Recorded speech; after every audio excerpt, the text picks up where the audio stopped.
अफगान सदर अशरफ गनी भारत पहुंचते ही नरेंद्र मोदी के रंग में रंग गए। हार्ट ऑफ एशिया कॉन्फ्रेंस से पहले मोदी ने हस्बे रवायत अशरफ गनी को खूब पटियां पढ़ाई, जिसके बाद कॉन्फ्रेंस में खिताब करते हुए एहसान फरामोश अफगान सदर पाकिस्तान के खिलाफ जहर उगलते चले गए। अशरफ गनी को जो मोदी ने पढ़ाया वो कठपुतलियों की तरह पढ़ते गए।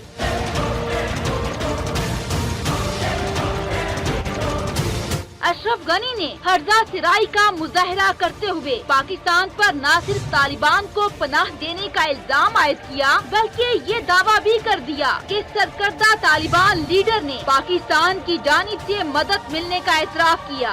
और तो और एहसान फरामोश अशरफ गनी ने पाकिस्तान की 50 करोड़ डॉलर इमदाद को भी बेसूद होने का ताना दे दिया। सरहद पार दहशत गर्दी और इंसदादे दहशत गर्दी फंड में फर्क की जरूरत है। दहशत गर्दी खत्म हुए बगैर पाकिस्तान की इमदाद का फायदा नहीं।